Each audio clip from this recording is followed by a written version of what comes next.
Une autre cuisine, un autre terroir. Nous voici à présent au cœur du département du Lot, dans la région dite du Quercy blanc.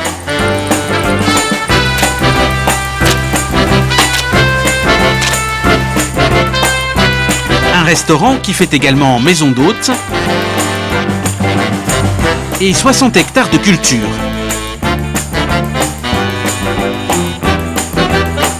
Du blé, des tournesols, toutes sortes de légumes et puis des truffes, le trésor de la propriété.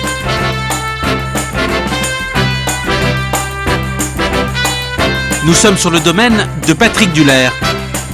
Il est tout à la fois cuisinier et paysan.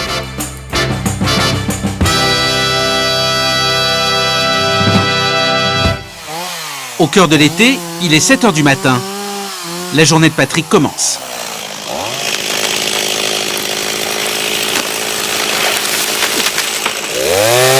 On a eu une tempête au mois de juin, un gros coup de vent. Donc on a 2 arbres qui se sont couchés sur le chemin. Et les branches jeunes et petites comme ça, celles-ci on va les broyer pour faire les copeaux de bois, ça va partir au potager. Et le reste, il va le mettre sur le côté, on va le débiter et ça fera du bois pour la chaufferie. Ça sera prêt que l'année prochaine.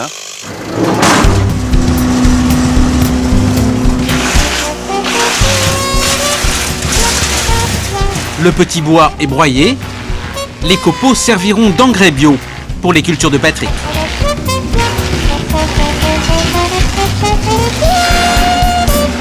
Moi j'ai des amis cuisiniers, je ne sais pas comment ils font pour faire service le midi, service le soir. Tout. Moi le matin, je suis là, je fais du bois, je prends l'air. Et puis le soir, je suis content de faire de la cuisine. Voilà, donc ça c'est pas... J'ai ma salle de fitness ici.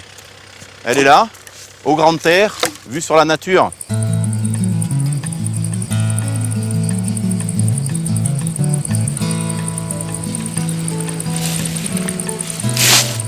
Là, on va favoriser des développements de champignons souterrains et un peu aériens aussi. Et la vie du sol. C'est-à-dire que les vers de terre vont venir vers ici, vont consommer ça, et vous passerez dans 6 mois, il n'y aura plus rien. Ça aura été complètement consommé. Et là, on va faire ce qu'on appelle de l'aggradation de sol, qui est le contraire de la dégradation. Et ce sol va s'enrichir. Année après année, il va s'enrichir parce qu'il y a de la vie. Sur le point haut de la propriété, les truffières, elles aussi enrichies au copeaux de bois. La maison est en bas, dans les bois. Ici dessous, en bas, il y a une source, la source au loup. Nous, les gens ont l'eau de source au robinet chez nous. Et tout le bassin versant nous appartient, et donc nous, on n'y met rien. Il n'y a aucun pesticide, il n'y a rien. Et c'est ça qu'on veut préserver. Et en plus, il y a une biodiversité. Donc maintenant, on plante des haies, on met des truffiers, on fait tout ça. Donc c'est ça qu'on recherche. C'est pas une productivité énorme. Il est 8 h 30, retour à la maison. Patrick fait une pause pour le petit déjeuner avec son épouse Pascale, alors que leurs 2 fils prennent un cours d'anglais. La propriété étant très isolée, les Dullaire ont choisi l'école à la maison. La règle ici, c'est l'autonomie et l'autosuffisance.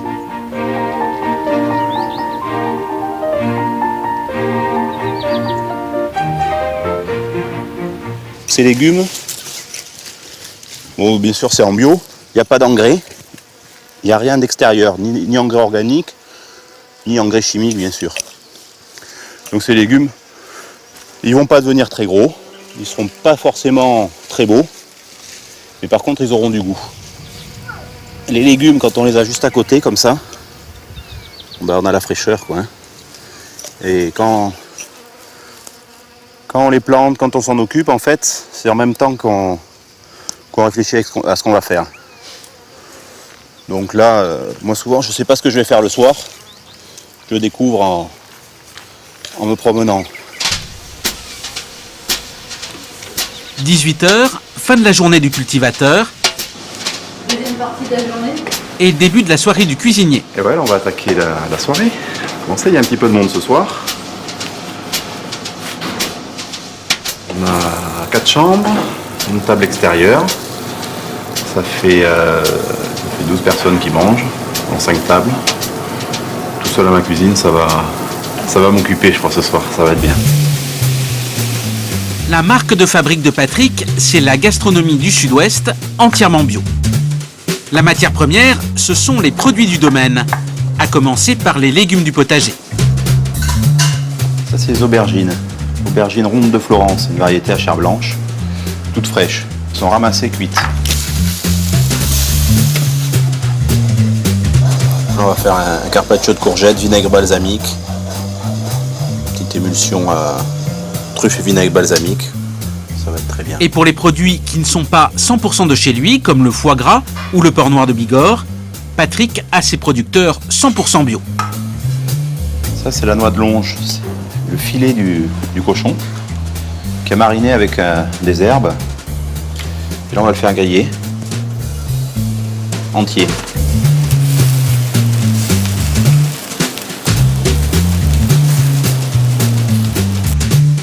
Le nec plus ultra du restaurant, la truffe de chez Patrick, cuisinée ce soir avec un risotto d'épeautre.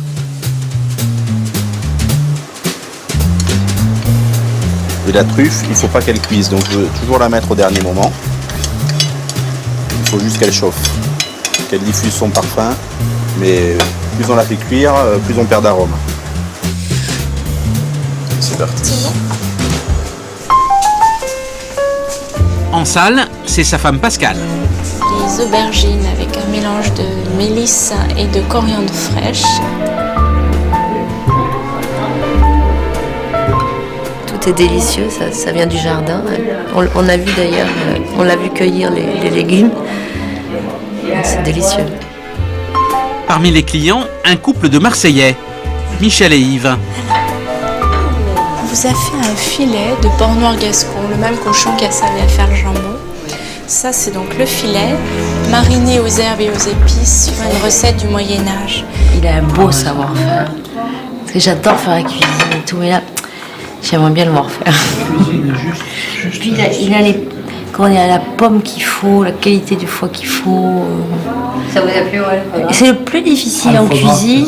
C'est pas la cuisine qui est difficile, c'est de trouver la bonne matière première et les matières premières qui s'allient ensemble. Et là, vous avez l'alchimie. Comment ça fonctionne pas? Non, mais surtout, elle fait partager bien. Hein? C'est vraiment très très bien. Il y a les narines aussi, le chien.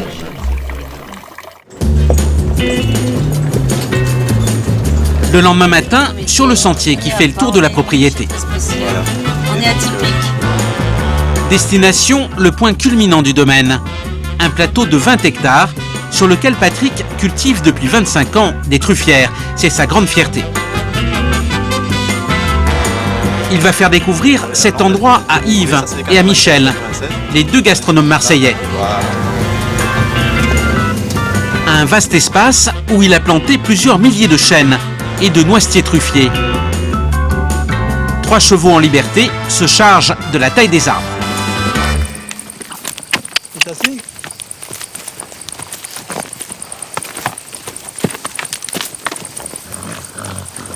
Ah, Dazzling, tu le respires. Non! Non! Oui, ils sont tout le temps ici, Ouais. enfin tout l'été, mais ici c'est pas une prairie, c'est une truffière. Hein. Ce qu'on croit souvent, c'est que la truffe, c'est un champignon qui pousse dans les sous-bois. Et en fait, c'est tout le contraire, c'est un champignon qui pousse avec le soleil. Elle a besoin de soleil. Dans les bois comme ça, comme on voit en face, il ne peut pas y avoir de truffe, parce qu'il n'y a pas assez de soleil. D'accord. Donc si on plante les arbres trop serrés, très rapidement, ça va fermer le milieu, et la truffe va disparaître, au profit d'autres champignons. Donc le travail de trufficulteur, en fait, c'est de développer un milieu qui soit favorable à la truffe, et qui permet à se brûler de se développer. Oui. C'est-à-dire que sous les arbres qui produisent, il n'y a pas d'arbres qui poussent. S'il n'y a pas de brûlé, il n'y a pas de truffe en fait. Avant la guerre de 14, la France produisait 3000 tonnes de truffes.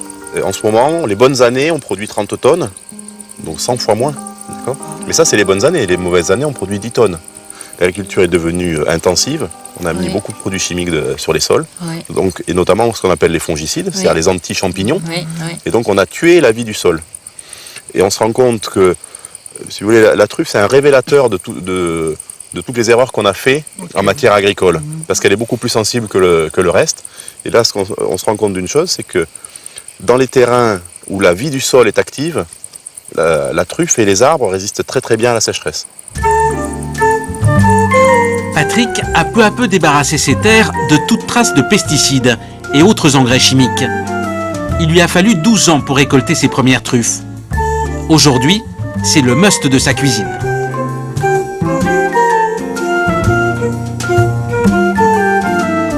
Patrick va maintenant révéler à Michel ses petits secrets, ou comment préparer la truffe simplement pour la sublimer. La truffe noire du Périgord. Oh, ces odeurs. Michel est fasciné. Elles sont grosses, c'est magnifique. Je sais pas. Ah, oui. Ça, c'est trouvé par Athos et Amar. Puis elle est vraiment noire et tout. Ça, c'est de la vraie truffe.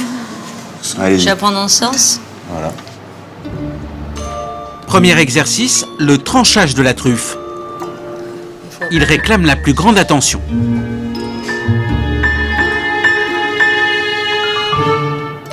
J'ai raté. Je peux la manger? Ah ben, profitez-en. Ah ouais, tu as fait exprès. Fais exprès, là. Rate-en une autre, s'il te plaît. Arrête, tu peux faire des bêtises. Vous vous débrouillez pas mal, hein. Je suis impressionnée. C'est gentil de me dire ça. Mais je fais ça avec beaucoup d'amour. Je commence à mieux maîtriser le couteau. Alors ça, c'est un plat qui s'appelle pomme de terre demi-deuil. Si les rondelles de truffes sont trop grandes, c'est un plat qui s'appelle plein d'œil, parce qu'il n'y a plus de blanc, il n'y a que du noir.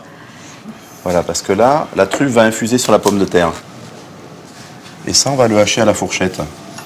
Michel, je vais attraper les poireaux. Tu es proche du ciel, tu sais, quand tu respires ça. Je peux plus. Je suis enivrée. Vous shootez à la truffe. Il y a le nez qui descend de plus en plus. C'est un produit, c'est le produit Donc qui vient de maintenant, on la va terre et mettre qui est tout le ça plus dans magique. Hein. avec les poireaux. D'accord. Pourquoi, je sais pas, mais c'est... Les poireaux, ils sont tièdes. Hein. Dieu n'est pas loin, là. Non.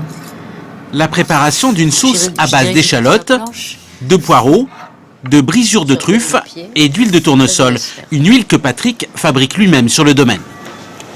Hop. Et il y a du verre. Alors pour être plus précis, il vaut mieux faire juste la pointe, comme ça on met tout, quasiment on met tout, on dose avant, voilà. Ah mais là c'est magnifique tout ça. Voilà, eh ben, il va nous falloir des couverts. Ça maintenant il va falloir... Moi ça y est. Qu'est-ce que ça dit?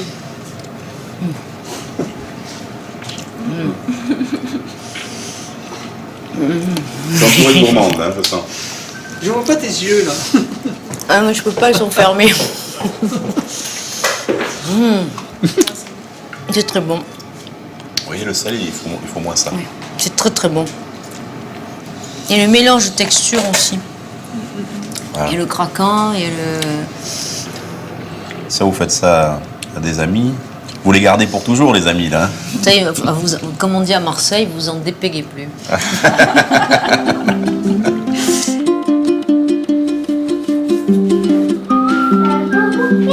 Fin du séjour d'Yves et Michel. Ils continuent leur périple dans le Quercy blanc.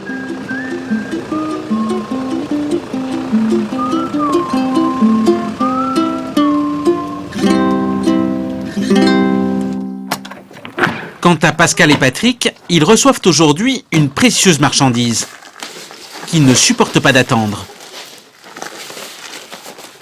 La première qualité d'un foie gras, la première des premières, c'est sa fraîcheur.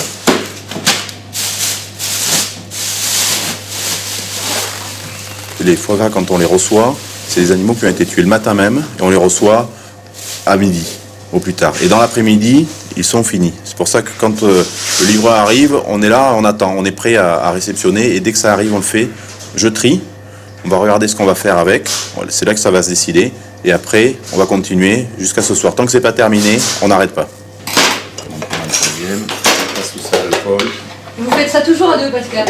Oui, les foie gras, tous les deux. Pourquoi? Parce que c'est très méticuleux et on préfère tout contrôler, tout regarder. Là, on a des foie gras qui sont jolis, de calibre moyen autour de 500 grammes. Patrick, cuisinier, est aussi historien de la gastronomie. Les premiers qui ont commencé à gaver des oies, ce sont les Égyptiens.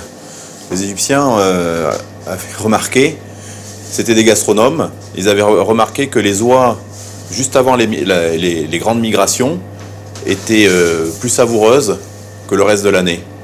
Et ils se sont rendus compte que, en fait, les oies stockées, s'auto-gavaient quelque part pour pouvoir affronter les grandes migrations, avoir un stock de nourriture. Et donc les Égyptiens, ils gavaient les oies avec des figues.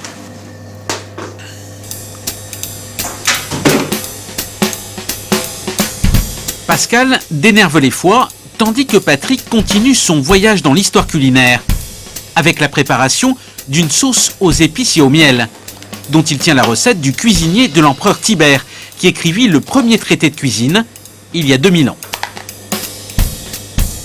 Là, je suis en train de préparer les épices pour faire un foie gras apicius. Le foie gras apicius, c'est une recette qu'on a mis au point. On s'est inspiré d'une recette romaine d'un gastronome célèbre qui s'appelait Apicius et qui avait une recette de canard apicius. C'était un canard avec des épices. La particularité, les Romains utilisaient beaucoup de ce qu'ils appelaient le garum. Le garum, c'était des entrailles de poisson qui étaient séchées avec du sel et après ils mettaient de l'eau. C'était une fermentation. C'est maintenant ce qu'on retrouve un peu dans le gnoc mam. C'est une recette qui est vraiment de notre histoire, donc romaine. Voilà. Bon, à l'école, j'étais très mauvais en histoire, mais j'ai aimé l'histoire par gourmandise. Voilà. Miel, poivre, coriandre, gnoc mam, gros sel. Patrick saisit les foie gras et les nappes de sauce.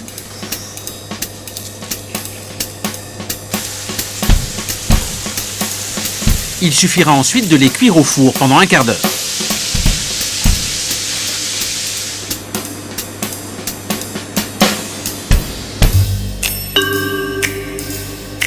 Deuxième recette. Foie gras plus tranche de truffe, le tout accompagné d'armagnac à la truffe. Ça, c'est notre armagnac amélioré. La truffe, c'est un parfum très volatile. Donc l'armagnac, il va me capter les arômes. Pour moi, ça c'est l'accord parfait. C'est-à-dire que la truffe est crue, le foie gras est cru, ça se marie parfaitement, mais juste une petite pointe d'armagnac pour donner du peps, et voilà. Pour moi, c'est l'idéal.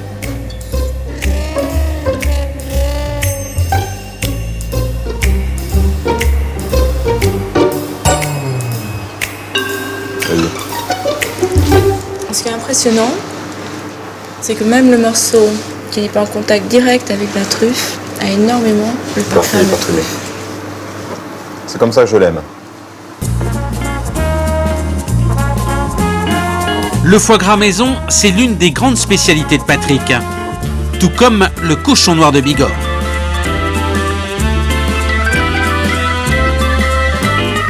Il n'y a pas si longtemps encore, il en élevait lui-même sur le domaine.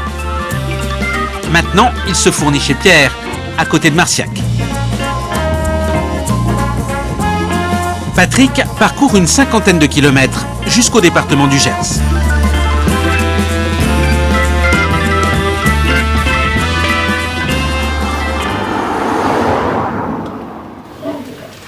Originaire des Pyrénées, le cochon noir de Bigorre ne peut vivre qu'en plein air. Là, on les dérange un peu pendant la sieste, hein, les pauvres. Ouais, on va y aller doucement et ils vont pas trop bouger. Inadapté à l'élevage intensif, il avait presque disparu dans les années 80. Des passionnés de cuisine et de terroir ont relancé son élevage.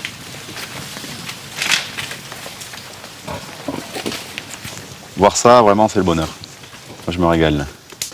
Ce cochon, c'est vraiment... c'est une histoire d'amour. J'en ai même élevé pendant 10 ans. Ouais. Maintenant, je fais confiance à Pierre. Il connaît mieux le métier que moi. Oh oh! Allez. Même si c'est une vieille production, une des plus vieilles productions françaises, on a tout à réapprendre parce que tout ça, on l'a perdu. Comment ça se fait? Mais parce que tout ça n'était plus adapté à un moment donné. À la sortie de la guerre, on manquait de tout pour nourrir le peuple. Il a fallu se tourner vers des productions intensives. Le nord de Bigorre n'était vraiment pas adapté à ça. Il fallait mettre des animaux dans les bâtiments pour que vite ils grossissent, vite on les abatte et vite on les mange. Et cet animal-là, nous on a un cycle de production de 3 ans pour le jambon. Le temps d'élever le cochon, de l'engraisser et d'affiner le jambon, il y a 3 ans qui se passent. Vous vous rendez compte un peu le système de production qu'il faut mettre en place, la réaction qu'il faut avoir et anticiper. C'est très difficile. Le cochon de Bigorre est un gourmet. Il aime les fruits bio. Là, tu as planté des pommiers. Oui. Il a ses propres pommiers de première qualité. Ah, mais là, il y en a des pommes. Alors on a trouvé tout un tas de variétés très anciennes, où on aura, j'espère, un minimum de traitement à faire pour avoir de jolis fruits comme ceux-là. Ouais, parce que les cochons, ils veulent des jolis fruits. Et voilà, et pas traités. Tous les ans, on essaie de planter une 50aine d'arbres. Allez, venez aux prunes un peu. On dit donner des prunes aux cochons. C'est pareil. Voilà. Bon, enfin, après, ça fait des bons jambons quand même. Hein. On est en train de se réapproprier quelque chose qui a toujours existé chez nous. Voilà, quelque chose de naturel, quelque chose de simple, quelque chose d'authentique. Et avec des animaux très faciles au niveau de l'élevage, comme je vous disais tout à l'heure, et qui ne demandent rien, de la place, de l'espace et du temps. Retour dans le Quercy. Patrick laisse à Pierre le soin d'élever ses cochons. Mais avec Mathieu, son assistant, il traite lui-même son jambon, 4, Mathieu. selon une technique entièrement naturelle qu'il a mise au point. C'est ça. Casserole au milieu. Faites comme moi. On insiste ici, là. Toutes les parties où en fait il peut y avoir des bactéries qui rentrent. Là, c'est des jambons qui ont déjà eu 3 mois de séchage. Ils sont passés au séchoir, donc ils ont eu un premier séchage. Et là, je les lave en fait avec de l'armagnac. Si on veut vraiment avoir quelque chose qui soit bon et qui n'ait pas de goût qui pirate un peu le goût initial, il ne faut pas qu'il y ait d'additif. L'additif principal, c'est le salpêtre. Le salpêtre, c'est un nitrate en fait. C'est ce qu'on trouve sur les murs humides. Et donc, c'est un acidifiant. Et donc, comme ça acidifie, ça permet de conserver mieux, entre guillemets. Le problème, c'est que ça sert aussi, c'est un des ingrédients de la poudre à canon, quoi. Donc, en grosse quantité, ça explose. Donc, en petite quantité, on ne sait pas ce que ça fait, mais c'est pas vraiment un aliment qui est nutritif, quoi, hein. C'est pas un aliment dont le corps a besoin, quoi. La technique 100% naturelle de Patrick suppose un affinage très lent et une surveillance permanente. Les jambons resteront 36 mois dans ce séchoir.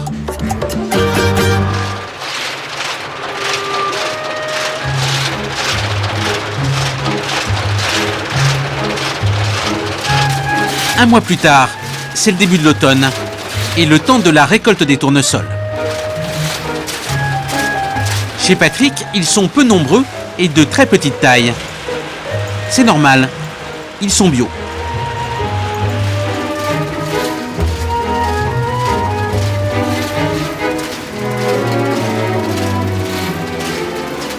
Est-ce que les autres agriculteurs rient quand ils voient vos champs de tournesol?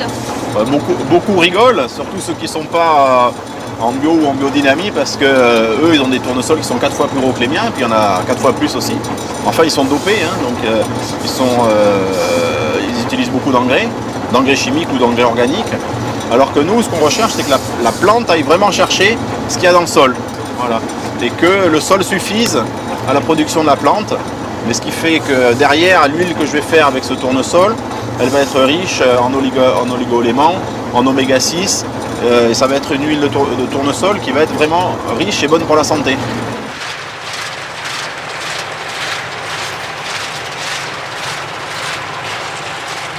À peine 1 hectare de tournesol et un rendement très modeste.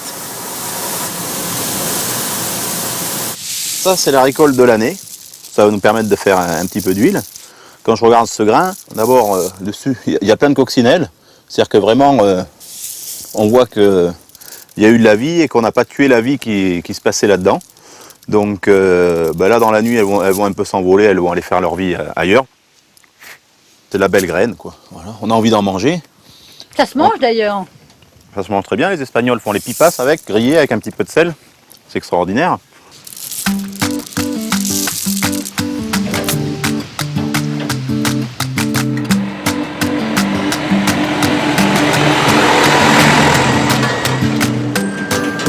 Direction le village de Montcuq, où se trouve le pressoir.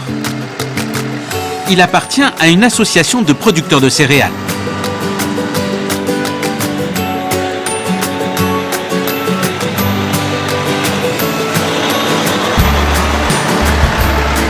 Le responsable de ce pressoir s'appelle Jean-Luc.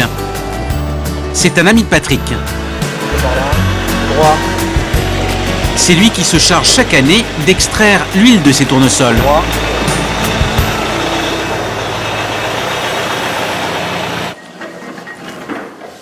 Ah oui, c'est pas mal, c'est pas mal. On doit être à peu près au niveau de l'année dernière, tout juste. À peine, ouais. Vous pressez souvent des quantités comme celle de Patrick? Comme celle de Patrick, exceptionnellement. Exceptionnellement, ouais.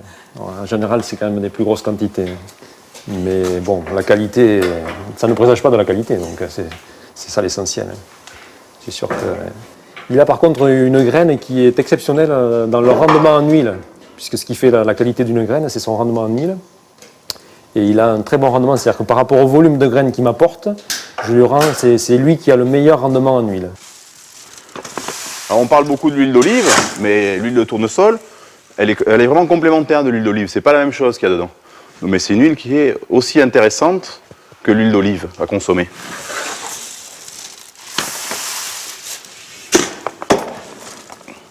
Alors on l'y met dans le silo là-bas. Allez, on va le mettre dans la trémie. L'huile sera prête dans 3 mois. Mais Patrick et Jean-Luc ont envie de goûter dès à présent le cru de la nouvelle année.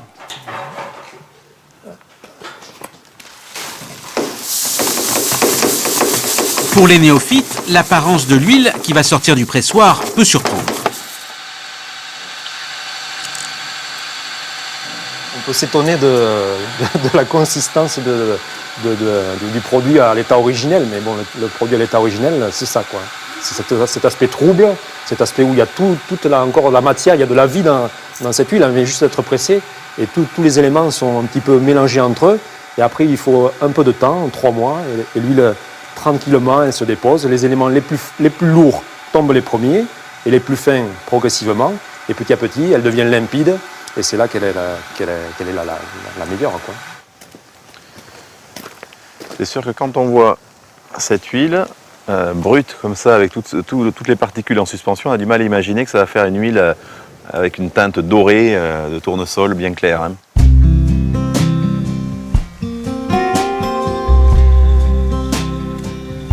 La production de Patrick sera bien sûr très modeste. À peine 150 litres d'huile de tournesol pour l'année. Elle ne sera pas vendue, mais utilisée en totalité dans son restaurant. Toujours la même préoccupation. Des produits maison dont Patrick contrôle pleinement la composition et la fabrication, pour parvenir à des saveurs vraiment authentiques. En voici un dernier exemple. Tu veux faire du pain, Camille? Ce matin, atelier boulangerie au restaurant avec les 3 enfants de la famille. Tu fais de belles boules de pain? Regarde, tu fais comme ça. C'est ça. Super. Allez, on fait ça. Nous, on fait plutôt des graissins. Oui. Mes enfants, j'ai envie surtout qu'ils soient heureux. C'est ça qui est l'essentiel. Après, bien sûr, nous, ça nous ferait énormément de plaisir, à Pascal et à moi, qu'ils reprennent ici, ou les uns ou les autres, parce que ici, c'est pas un endroit qui est figé. En fait, ce domaine existe depuis des centaines d'années. Nous, on est de passage, donc on amène une pierre à l'édifice. Et on aimerait qu'après, d'autres amènent quelque chose à l'édifice pour le transformer, le garder, le consolider, etc. Donc ça, voilà ce que j'aimerais. On va le poser. Depuis 25 ans, Pascal et Patrick cherchent ici des produits simples, vrais, au plus près de la nature.